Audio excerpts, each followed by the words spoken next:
అందరికీ నమస్కారం అండి. పిచ్చిదన్నా, కోయేటోళ్ళు ఏదో అన్నారని బాధపడుతున్నావా? ఎందుకు బాధ? పలాందానికని చెప్పు. దేనికి బాధపడుతున్నావు నువ్వు? మనం వచ్చింది ఇక్కడ పని చేయడానికి. వాళ్ళు ఏమన్నా మనము అడ్జస్ట్మెంట్ చేసుకొని పని చేసుకోవాలి. నువ్వు వాళ్ళు కోయటోళ్ళు ఏదో అన్నారని నువ్వు ఏడుస్తూ బాధపడతా కూర్చుంటే వాళ్ళకేమీ అసలు ఏమనిపించదు, సరేనా? వాళ్ళు ఏమన్నా మీ అక్క చెల్లెల అమ్మ అన్న అరే మన బంధువులు తిట్టినారే బాధపడతా కూర్చోను.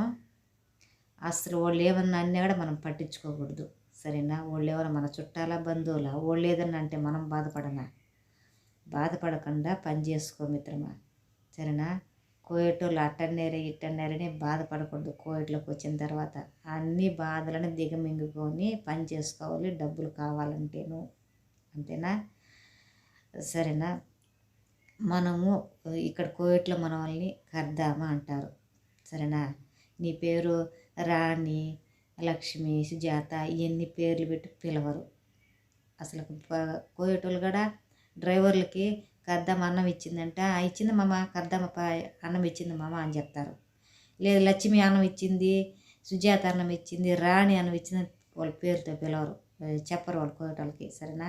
కర్దామా అంటారు. కర్దామని అంటారు. డ్రైవర్ని అంటారు. దమ్మని ఎవరు ఒక ఆమె టిక్టాక్లో కూడా కర్దామా అంటారని ఆమె తిట్టి పెట్టింది. మళ్ళీ ఒకన్న ఆమెని ముండా అనేసి ఆ అన్న తిడుతున్నాడు. అలా అన్నీ అనిపించుకోవడం మంచిదా? ఎందుకమ్మా అట్లా? ఏదో మన వాళ్ళు పని మనుషులకు